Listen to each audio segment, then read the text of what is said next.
Πάντα ήθελα να ζήσω στο εξωτερικό. Νομίζω όλη μου η ζωή οδηγούσε σε αυτή την απόφαση να ζήσω κάποια στιγμή έξω από την Ελλάδα. Όταν κάνεις μια πολύ μεγάλη αλλαγή, πρέπει να σκεφτείς τι έχεις κάνει στο παρελθόν και τι θέλεις να κάνεις στο μέλλον. Ήταν μια δύσκολη απόφαση και ίσως η καλύτερη απόφαση που έχω πάρει στη ζωή μου μέχρι τώρα. Αυτή η ταινία δεν είναι για τη ζωή μου, είναι για να πιστέψουν όλοι στα όνειρά τους και να τα κάνουν πραγματικότητα. Ξέρεις, δεν είμαι κάποιος φτασμένος, είμαι ένας 20χρονος που θέλει να κάνει τα όνειρά του πραγματικότητα.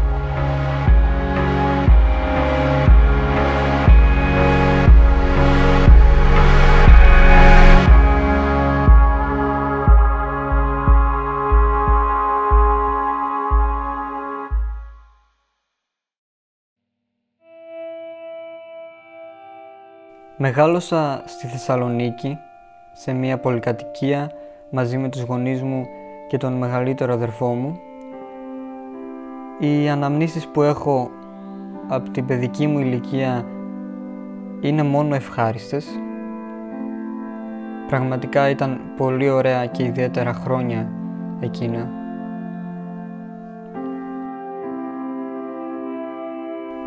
Από τότε που μπορώ να θυμηθώ, ασχολούμαι με τη μαγειρική. Θυμάμαι χαρακτηριστικά κάθε φορά που η μαμά μου έκανε ένα κέικ ή μία ζύμη, πάντα έμπαινα στην κουζίνα και τη βοηθούσα και πραγματικά μου άρεσε από τότε. Νομίζω αγάπησα τη μαγειρική από τότε που μπορώ να θυμηθώ τον εαυτό μου.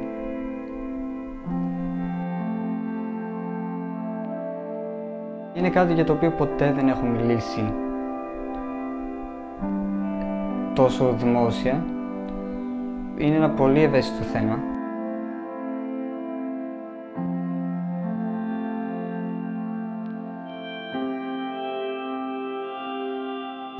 Η γιαγιά μου είναι αυτή που έχει παίξει πολύ καθοριστικό ρόλο στο να αγαπήσω τη μαγειρική τόσο πολύ. Πρακτικά πιστεύω, και όντως το πιστεύω, ότι όταν η γιαγιά μου έφυγε, όλη αυτή η αγάπη μεταφέρθηκε με κάποιο μαγικό τρόπο σε μένα. Και μακάρι να είχα ζήσει κι εγώ όσο ήταν καλά όλες αυτές τις ιστορίες που μου διηγούνται τόσα χρόνια, η οικογένειά μου, και τι δεν θα έδινα για να τη ζήσω. Και γι' αυτό και στο πρώτο μου βιβλίο έχω γράψει την αφιέρωση στη γιαγιά μου, γιατί ήθελα πάντα όταν κάνω ένα βιβλίο, το πρώτο μου βιβλίο, να το αφιερώσω στη γιαγιά μου, και γενικά ό,τι κάνω νομίζω τη σκέφτομαι και με βλέπει και είναι χαρούμενη. Αυτό είναι το πιο σημαντικό πράγμα. Είμαι έτοιμος να σας μάθω να φτιάχνετε σπιτικό κρουασάν. Θα με θυμηθείτε. Δεν νομίζω να... Πολύ σημαντικό ρόλο έπαιξαν όσο μεγάλωνα οι τηλεοπτικές εκπομπές μαγειρικής, τις οποίες έβλεπα φανατικά. Θυμάμαι χαρακτηριστικά όταν η πρώτη εκπομπή του Στέλιου Παρλιάρου είχε βγει στην τηλεόραση, περίμενα πώς και πώς, την έβλεπα κάθε φορά και νομίζω ότι μία συνταγή ήταν η πρώτη συνταγή που είπα στην μαμά μου: «Μαμά, αυτό θα το φτιάξουμε», και μπήκα στην κουζίνα και φτιάξαμε τη συνταγή. Δεν πέτυχε, αυτό δεν έχει σημασία. Ήταν η πρώτη απόπειρα που έκανα ποτέ μαγειρικής. Άκη, είσαι ο πρώτος Έλληνας MasterChef. Ο Άκης Πετρετζίκης έχει παίξει πολύ σημαντικό ρόλο σε αυτό που έχω γίνει μέχρι τώρα. Από μικρός θυμάμαι να γυρνάω από το σχολείο και το πρώτο πράγμα που θέλω να κάνω είναι να δω τι συνταγή έφτιαξε ο Άκης σήμερα. Όσο μεγάλωνα τον ακολουθούσα ακόμη περισσότερο και ταυτιζόμουν ακόμη περισσότερο, τον είχα σαν ένα πολύ σημαντικό πρότυπο για αυτό που θέλω να γίνω μεγαλώνοντας, σαν μάγειρας. Έχω μάθει τόσα πολλά πράγματα από αυτόν, από τις συνταγές του, η συμπεριφορά του απέναντί μου ήταν τόσο καλή όλα αυτά τα χρόνια και με έχει βοηθήσει ακόμη και με το παραμικρό και είμαι ευγνώμων που τον γνωρίζω και απλά θέλω να του πω ένα πολύ μεγάλο ευχαριστώ, γιατί όντως με έχει βοηθήσει πάρα πολύ μέχρι τώρα.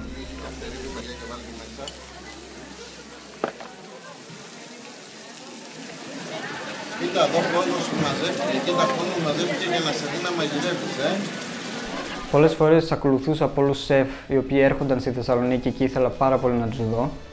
Πάντα έβρισκα κάθε ευκαιρία να τους συναντάω, να τους γνωρίζω, γιατί ήθελα πολύ να τους δω από κοντά και κάθε γνωστό τηλεοπτικά μάγειρα για ξεχωριστό λόγο. Και αυτό είναι το γλυκό ξύλο κοτόπουλο του φίλου μας που θέλει.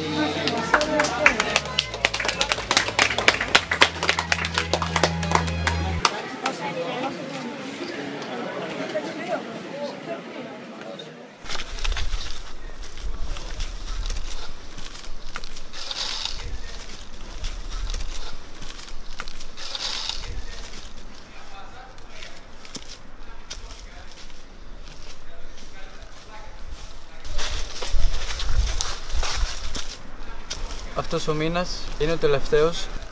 Αποφάσισα αυτό το μήνα να κάνω αυτά τα πράγματα που μου αρέσουν πολύ, δηλαδή μαγειρική με παιδιά.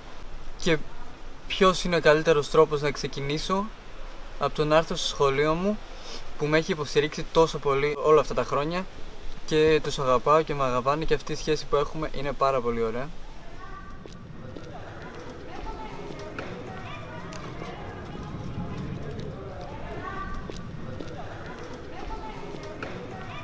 Στο σχολείο μου πάντα με υποστήριζαν και με βοηθούσαν να εξελιχθώ.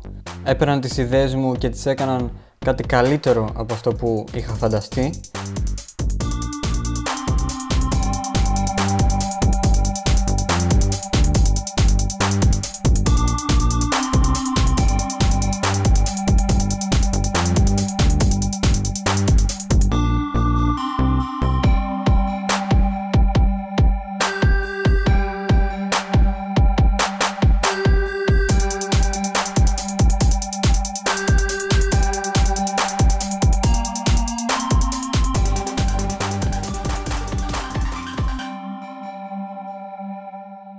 Εδώ είναι ο χώρος που έκανα μάθημα και στο γυμνάσιο και στο λύκειο και έρχονται πολλές αναμνήσεις από όλο αυτό το χώρο.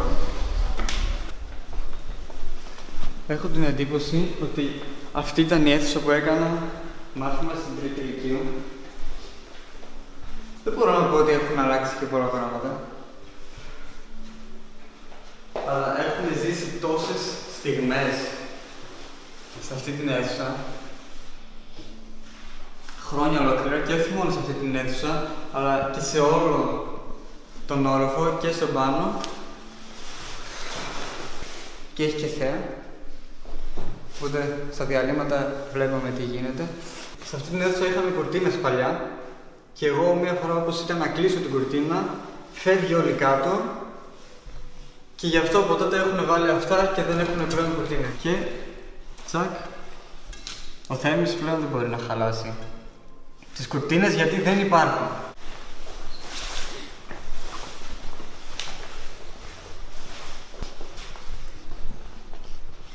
Εδώ μπορώ να πω πως έχουν αλλάξει κάποια πράγματα. Αυτή νομίζω ήταν η πρώτη μου αίθουσα στο γυμνάσιο. Και εδώ έχει όντως αλλάξει, έχουν αναβαθμιστεί τα πράγματα. Όσο συνέβαιναν αυτά, αποφάσισα να κάνω το γλυκοαλμυρό.gr ως σελίδα στο ίντερνετ και αμέσως μετά να κάνω και το κανάλι μου στο YouTube που θα ονομαζόταν και αυτό Γλυκό Αλμυρό. 3, 2, 1, πάμε! Γεια σας, αυτά είναι τα μαθήματα μαγειρικής στο γλυκοαλμυρό.gr. Είμαι ο Θέμης, ξεκινάει μια νέα σειρά μαθημάτων. Το Γλυκό Αλμυρό προήλθε από κάποια σκέψη που είχα στο γυμνάσιο και έχω βάλει πρώτη λέξη γλυκό γιατί αγαπάω τα γλυκά περισσότερο από τα φαγητά και αμέσως μετά πηγαίνουμε στο αλμυρό που πρακτικά η σειρά τους είναι αντίθετη, αλλά μέσα στην καρδιά μου είναι πρώτα το γλυκό και μετά το αλμυρό.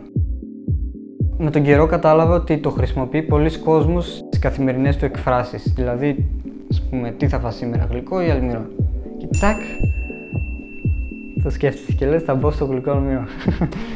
Κάπως έτσι ήταν η σκέψη μου. κάνοντας το κανάλι μου στο YouTube, σιγά σιγά γνώρισα και τον Ευτύχη Μπλέτσα. Γεια, Ευτύχη εδώ! Βρίσκομαι πλάι στο Θέμη. Ο οποίος ήταν η καλύτερη γνωριμία που έχω κάνει σε αυτό το χώρο. Ο άνθρωπος είναι ο πιο χαρούμενος άνθρωπος που έχω γνωρίσει, ο πιο ταλαντούχος άνθρωπος σε τόσα πολλά και διαφορετικά πράγματα. Ήταν ο μόνος άνθρωπος, μάλλον από τους λίγους ανθρώπους που σε τόσο μικρή δική μου ηλικία με πίστεψαν πραγματικά από την πρώτη στιγμή. Δηλαδή με το που άνοιξε το κανάλι μου στο YouTube ήρθα σε επαφή μαζί του, κάναμε ένα πολύ ωραίο βιντεάκι για το YouTube για να γνωρίσει ο κόσμος ποιος είμαι, το οποίο εκτίμησα πάρα πολύ, και λίγο μετά κάναμε και ένα επεισόδιο για την εκπομπή μαγειρικής που είχε τότε στην τηλεόραση, το οποίο για μένα ήταν αιώνιρο ζωής. Γεια, Ευτύχη εδώ! Σήμερα στην κουζίνα έχω παρέα με τον Θέμη. Γεια σου, Θέμη! Γεια σου, Ευτύχη. Πολύ χαρούμενος που είμαι στην κουζίνα πρώτη φορά. Ναι, και θα μαγειρέψουμε. Ο Θέμης ασχολείται πάρα πολύ με τη μαγειρική, αν και είναι νεαρός. Τι τάξη πας?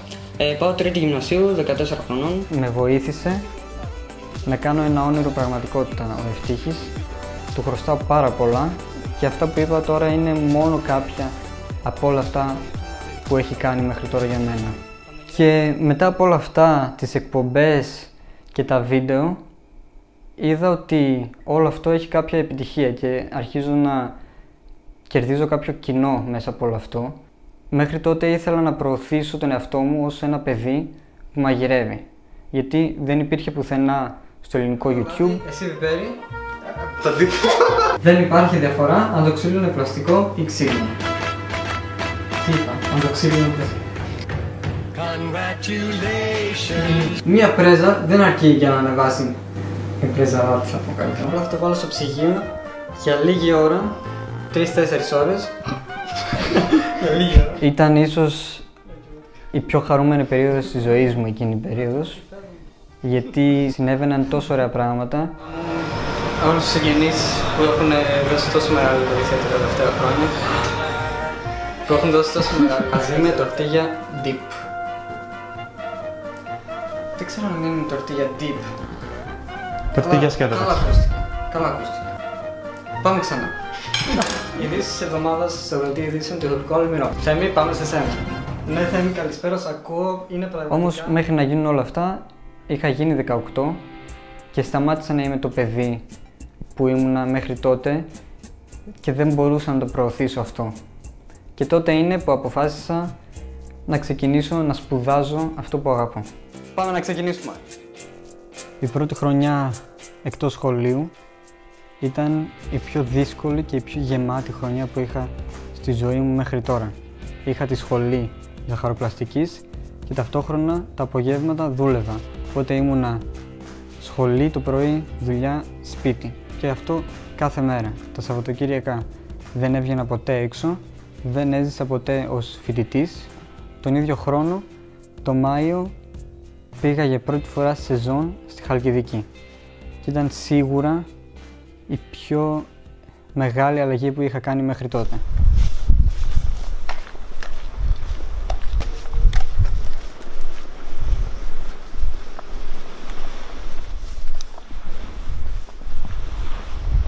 Εδώ έκανα την πρώτη μου πρακτική και ουσιαστικά ήταν η πρώτη μου κανονική δουλειά και ήταν οι πιο δύσκολοι μήνες της ζωής μου ξεκάθαρα, γιατί ήταν η πρώτη φορά που έλειπα τόσο πολύ από το σπίτι μου. Ήταν η πιο καλή εμπειρία της ζωής μου, η πιο δύσκολη. Δεν θα ξεχάσω ποτέ το ότι μαγείρευα σε τόσο υψηλό επίπεδο και με τόσο καταξιωμένους σεφ.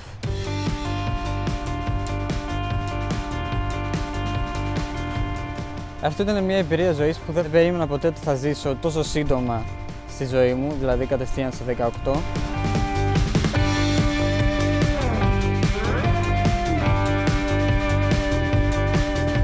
Ήτανε πολύ ψηλό το επίπεδο μαγειρικής και πραγματικά νομίζω ότι στάθηκα πάρα πολύ τυχερός που ήρθαν οι συγκυρίες έτσι ώστε να έρθω σε αυτό το ξενοδοχείο και στο συγκεκριμένο εστιατόριο, το οποίο είναι βραβευμένο τα τελευταία 3 χρόνια με χρυσούς κούχους.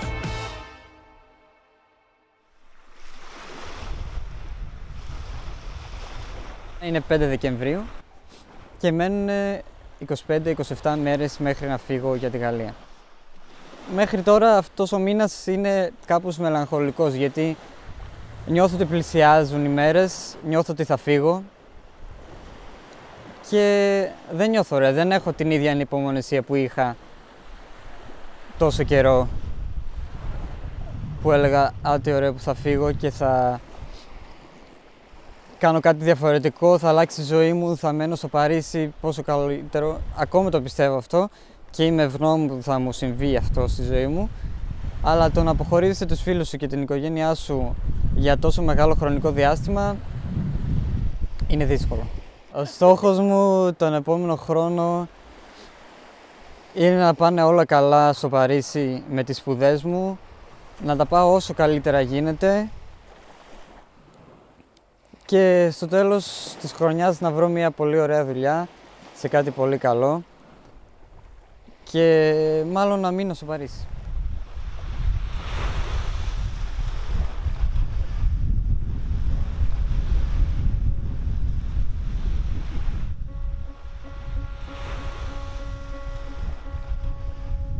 Πέρασαν οι 4 μήνες τη σεζόν και ξαφνικά γυρνάω ξανά στο σπίτι μου μετά από τόσο καιρό και όλα σταμάτησαν. Ίσως ήταν τότε που η ψυχολογία μου άρχισε να χειροτερεύει και να μην είναι καλή. Γιατί όταν λείπεις 4 μήνες από το σπίτι σου, περιμένεις ότι τα πράγματα θα είναι ακριβώς έτσι όπως τα άφησες, όμως δεν ήταν. Και άνθρωποι που αγαπούσα δεν ήταν πλέον κοντά μου και αυτό μου κακοφάνηκε πάρα πολύ. Γιατί περιμένεις να βρεις τις ίδιες συνθήκες τις οποίες άφησες, όμως αυτοί οι άνθρωποι έχουν μάθει να ζουν χωρίς εσένα και απλά σε κάνουν συνάκρη. Και αυτό με πλήγωσε πάρα πολύ εκείνη την περίοδο, γιατί ταυτόχρονα έχασα κάποιους ανθρώπους και μαζί με αυτό, από εκεί που δούλευα κάθε μέρα αρκετές ώρες, ξαφνικά βρέθηκα στην απραξία. Και καταλαβαίνεις ότι γίνονται πράγματα τα οποία κανονικά θα έπρεπε να σε κάνουν χαρούμενο, εμένα όμως δεν με έκαναν χαρούμενο. Το YouTube δεν με έκανε πλέον χαρούμενο, δεν ήμουν ο εαυτός μου για να βγάλω το αποτέλεσμα που ήθελα να βγάλω και που έπρεπε να βγάλω και που νόμιζα ότι ο κόσμος περίμενε να δει από μένα. Όταν η ψυχολογία σου είναι τόσο κακή, ξυπνάς και δεν μπορείς να σηκωθείς από το κρεβάτι. Υπήρχαν κάποιες κρίσεις πανικού. Κατάλαβα ότι αυτό που έχω είναι κατάθλιψη και ότι έπρεπε να το αντιμετωπίσω. Και τότε αποφάσισα να κάνω ένα διάλειμμα από το YouTube. Μου είναι λίγο δύσκολο να κάνω αυτό το βίντεο. Δεν είναι ούτε clickbait ούτε πλάκα. Είναι κάτι που σκέφτομαι εδώ και κάποιο καιρό. Το να κάνω ένα διάλειμμα από το YouTube. Σε εκείνο το βίντεο δεν μπορώ να πω ότι μίλησα 100% ειλικρινά για το τι συνέβαινε. Έπρεπε σε αυτή τη φάση της ζωής μου να δώσω σημασία πρώτα στην υγεία μου, στην ψυχική μου υγεία και αμέσως μετά σε οτιδήποτε άλλο. Ελπίζω να μην απογοήτευσε κανέναν με αυτή την απόφασή μου, αλλά για μένα αυτό είναι το σωστό που πρέπει να κάνω τώρα, αυτή τη χρονική περίοδο, και νομίζω ήρθε η στιγμή, η κατάλληλη στιγμή να το κάνω. Αυτά.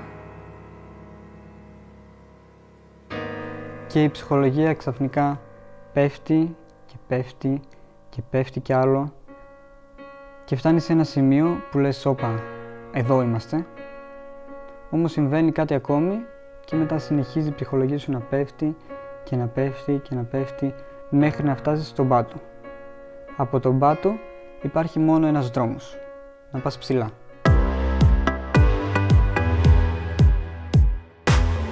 Στο να ανέβει η ψυχολογία μου μετά από τόσο καιρό βοήθησε ο διαγωνισμός που είχαμε στη σχολή μου. Ο διαγωνισμός χωριζόταν σε ζαχαροπλάστες και μάγειρες. Έπρεπε να περάσεις 2 φάσεις στην πόλη σου και μετά μαζεύονταν όλοι οι μαθητές από πολλές πόλεις της Ελλάδας στην Αθήνα για να δώσεις εκεί το τελικό πιάτο. Το δικό μου πιάτο του τελικού είχε μέσα μους λευκής σοκολάτας, παντεσπάνι ντακουάζ, μους από φρούτα του δάσους και από πάνω είχα βάλει ένα ωραίο κόκκινο γλάσο καθρέφτη. Στη βάση έβαλα μια πολύ ωραία καμένη μαρέγκα και από πάνω έβαλα το παστάκι με διάφορα φρούτα του δάσους και έκανα μια παρουσίαση με λευκή σοκολάτα. Κέρδισα και αυτό πραγματικά μου ανέβασε πάρα πολύ την ψυχολογία εκείνη την περίοδο, με βοήθησε πάρα πολύ. Και τότε αποφασίζω ότι πρέπει να πάω στο Παρίσι. Το Παρίσι είναι η πρωτεύουσα του φαγητού, η πρωτεύουσα των γλυκών και νομίζω ότι ήταν το ιδανικό μέρος για να συνεχίσω τις σπουδές μου εκτός Ελλάδας. Τον Αύγουστο κάναμε το πρώτο ταξίδι, το οποίο ήταν καθαρά για λόγους έρευνας, για να ψάξω τις σχολές που ήθελα και για να πάω και για πρώτη φορά στο Παρίσι, γιατί δεν είχα ξαναπάει μέχρι τότε, δεν ήξερα καθόλου πώς είναι τα πράγματα. Και τέλη Αυγούστου είχα πάρει την απόφαση τον Ιανουάριο να ξεκινήσω στο Παρίσι τις σπουδές μου. Αποφάσισα να σπουδάσω και μαγειρική και ζαχαροπλαστική για να βελτιώσω τις γνώσεις μου και στα δύο. Έμεναν 4 μήνες λοιπόν από τότε που πήρα την απόφαση να φύγω τον Ιανουάριο στο Παρίσι. Είχα βρει τη σχολή μου και είχα ξεκινήσει να ψάχνω σπίτι, το οποίο ήταν μια διαδικασία που περίμενα να είναι πολύ δύσκολη, δεν ήταν όμως τόσο δύσκολη και στάθηκα πάρα πολύ τυχερός γιατί βρήκα πολύ εύκολα ένα πολύ καλό σπίτι, το οποίο είναι δίπλα στη σχολή μου και γι' αυτό ήμουν πολύ ευχαριστημένος και σχετικά γρήγορα κύλησε ο καιρός. Σήμερα είναι 2 Νοεμβρίου 2019. Σε 2 μήνες ακριβώς θα ετοιμάζομαι να φύγω για το Παρίσι και έχουμε κλείσει την πτήση μας που είναι στις 3 του μηνός στις 12:45 και από εκεί κατευθείαν από το Όρλι, το αεροδρόμιο, πάμε κατευθείαν στο σπίτι να βρούμε τον ενοικιαστή για να πάρουμε τα κλειδιά και όλα αυτά. Οπότε έχουμε 2 ακριβώς μήνες μέχρι εκείνη τη μέρα. Και φτάσαμε στο Δεκέμβριο, τον οποίο τον αφιέρωσα στους ανθρώπους και στα πράγματα που ήθελα να δω πριν φύγω και που πιστεύω ότι θα μου έλειπαν περισσότερο απ' όλα. Κάναμε μία επίσκεψη στο παιδικό χωριό ΣΟΣ, η οποία πραγματικά με άφησε άφωνο με το πόσο χάρηκαν τα παιδιά που μαγειρέψαμε και που παίξαμε μαζί σε ένα πανέμορφο κλίμα. Τους αγάπησα τόσο πολύ αυτά τα παιδιά που πραγματικά είχαν ανάγκη να κάνουν κάτι διαφορετικό και ήταν ο καλύτερος τρόπος για να φύγω από αυτή την χώρα με μια πολύ καλή ανάμνηση και σίγουρα θέλω να τα ξαναδώ από κοντά αυτά τα παιδάκια. Ήταν πάρα πολύ ωραία. Τέλος, αυτό που έμενε να κάνω είναι ένα αποχαιρετιστήριο πάρτι μαζί με όλους τους φίλους μου και πραγματικά το διασκέδασα γιατί μαζεύτηκαν όλοι οι φίλοι μου μαζί, όλοι οι άνθρωποι που αγαπούσα για να τους αποχαιρετήσω και να περάσουμε πολύ καλά όλοι μαζί. Αυτό το πάρτι ήταν αξέχαστο.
Μόλις ήρθαμε σπίτι.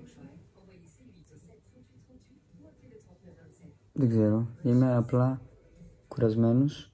Δεν έχω την αίσθηση ότι είμαι στο Παρίσι αυτή τη στιγμή και ότι όχι απλά είμαι, αλλά θα μείνω στο Παρίσι. Καμία αίσθηση. Απλά βγήκα από το αεροπλάνο, μπήκα στο ταξί, ήρθα στο σπίτι και το μόνο που κάνω τώρα είναι να τακτοποιήσω λίγο τα πράγματα, να καθαρίσουμε και να ξαπλώσω και από αύριο τότε να γίνουν όλα τα υπόλοιπα, γιατί τώρα δεν μπορώ να κάνω τίποτα. Δεν μπορώ να εκφράσω το πόσο ευγνώμων είμαι που μου συμβαίνει αυτό, το πόσο με έχουν βοηθήσει οι γονείς μου στο να κάνω αυτό που αγαπώ και το να είμαι τόσο τυχερός που τους έχω και μου προσφέρουν όλα αυτά, δεν μπορώ να το περιγράψω με λόγια. Είμαι απλά ευγνώμων, χαρούμενος και ενθουσιασμένος για αυτό που έρχεται. Ωραία, κάτσε. Θέλω... Ωραία. Αυτό θα κάνουμε. Αυτά θα είναι το intro μας και που μπαίνει σιγά σιγά το κομμάτι. Από ό,τι κατάλαβα, το κομμάτι δεν έχει δεύτερο ρεφρέν, δηλαδή είναι απλά η κορύφωσή του, κορυφώνεται και κλείνει. Ωραία. Η ιδέα για το τραγούδι Dream ήρθε μία μέρα, μία Κυριακή, που απλά σκεφτόμουν αυτή την ταινία που θέλω να κάνω και το πώς θα την εξελίξω ακόμη περισσότερο.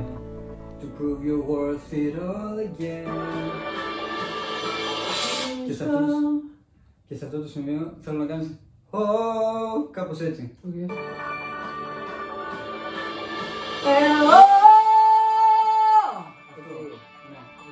Από εδώ ψηλά. Ναι.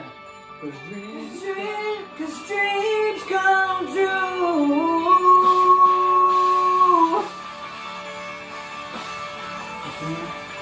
Αυτό το κρατήσω εδώ. Ο Παναγιώτης είναι πολύ καλός μου φίλος από παλιά και γι' αυτό μαζί μου είναι ο Πάνος, ο οποίος θα με βοηθήσει να το φτιάχνω, γιατί και μου το πρότεινε έτσι κι αλλιώς. Τι πρέπει να κάνουνε? Πρέπει να κάνουν subscribe στο κανάλι. Αυτό το έχω προετοιμάσει. Πέσω. Λοιπόν, άμα σας άρεσε αυτό το βίντεο, να κάνετε subscribe στο κανάλι του Θέμη Γλυκόαρμηνο, γιατί πραγματικά παιδιά πέφτει πάρα πολύ δουλειά εδώ πέρα και πρέπει να κάνετε subscribe και το έχω τόσο σοβαρά πέρα από τα πλαίσια της πλάκας. Να κάνετε subscribe, να αφήσετε τα comments σας κάτω. Ευχαριστώ πάρα πολύ που είσαι εδώ και χαιρέτα τον κόσμο και φάε, γιατί τα λέμε στο επόμενο βίντεο. Έχει μια υπέροχη φωνή και με το που άκουσα αυτό το τραγούδι σκέφτηκα ότι είναι η κατάλληλη φωνή για να ερμηνεύσει αυτό το τραγούδι και να το πει ακριβώς όπως θα ήθελα να το πει όταν το φανταζόμουν στο μυαλό μου. Οι στίχοι είναι δικοί μου. Ελπίζω να ταυτιστούν οι άνθρωποι αυτούς, γιατί είναι πολύ ξεχωριστοί και είναι δύσκολο να βγάζεις ένα μέρος του εαυτού σου στον κόσμο, αλλά δεν θα μπορούσα να είμαι πιο χαρούμενος να δουλέψω μαζί με τον Παναγιώτη και να φτιάξουμε αυτό το τραγούδι, το οποίο πραγματικά είμαι περήφανος και μου ταιριάζει χάντη.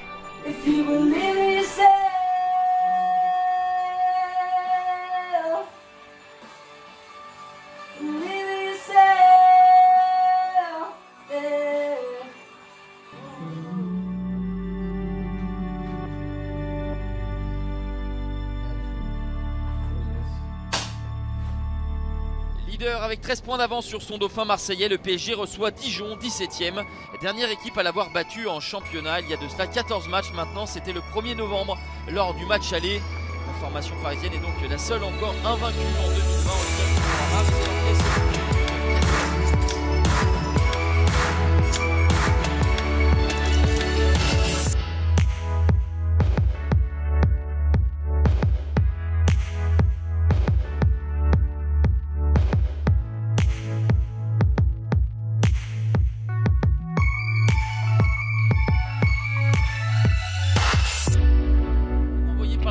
Dijonnaise, la reprise de Marquinhos qui est reprise à hauteur du point de pénalty par Pablo Sarabia.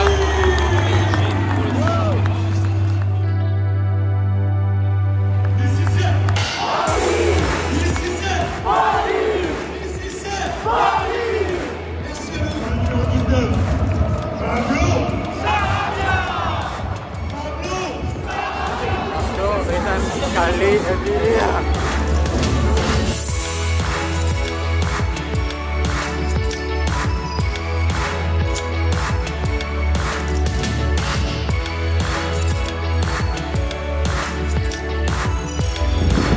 Είναι ό,τι καλύτερο εδώ.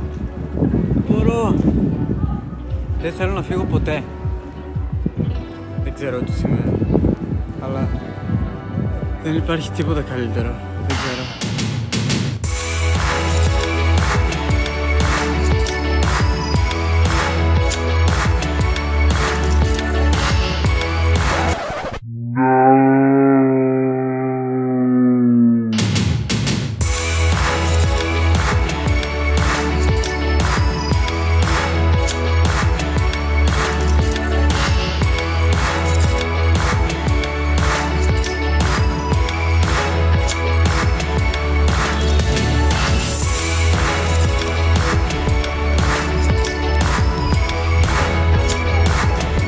Σαν εμπειρία, ό,τι καλύτερο να ανέβεις στον πύργο του Άιφελ.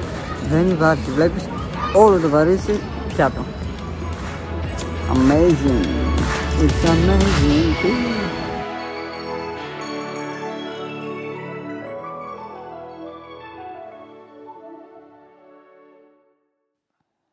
Όλο αυτό το ντοκιμαντέρ ήταν ένας τρόπος να δω το τι έχω κάνει μέχρι τώρα και πόσο ακόμη ψηλά πιστεύω ότι μπορώ να πάω.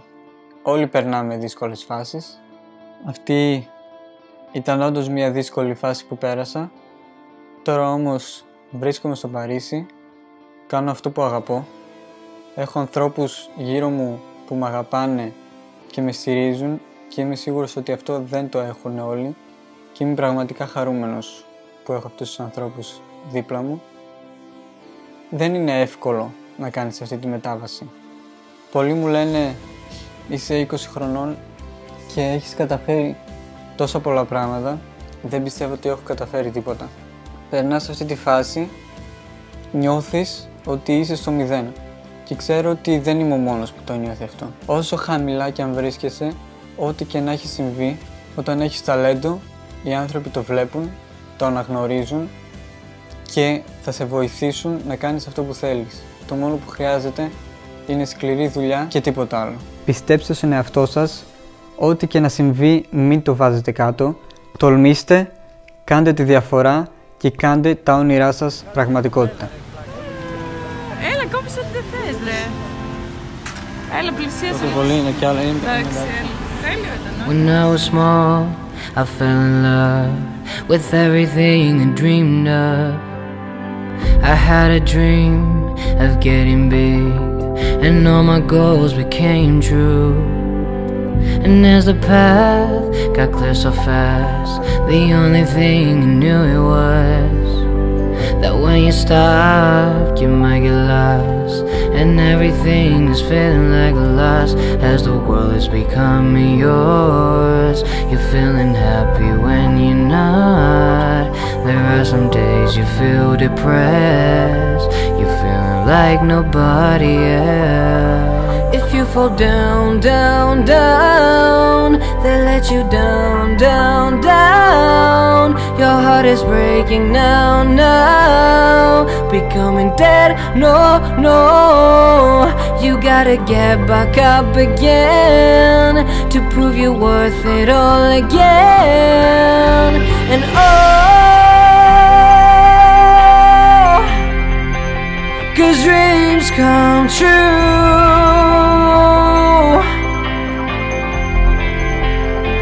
If you believe in yourself,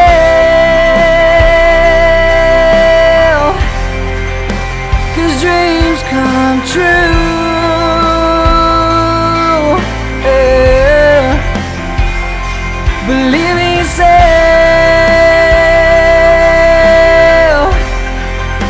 'cause dreams come true.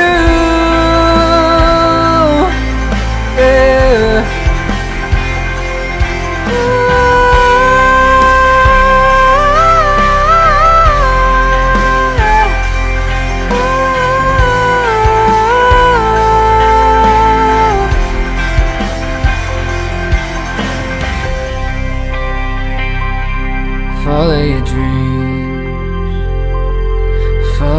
dreams, follow your dreams.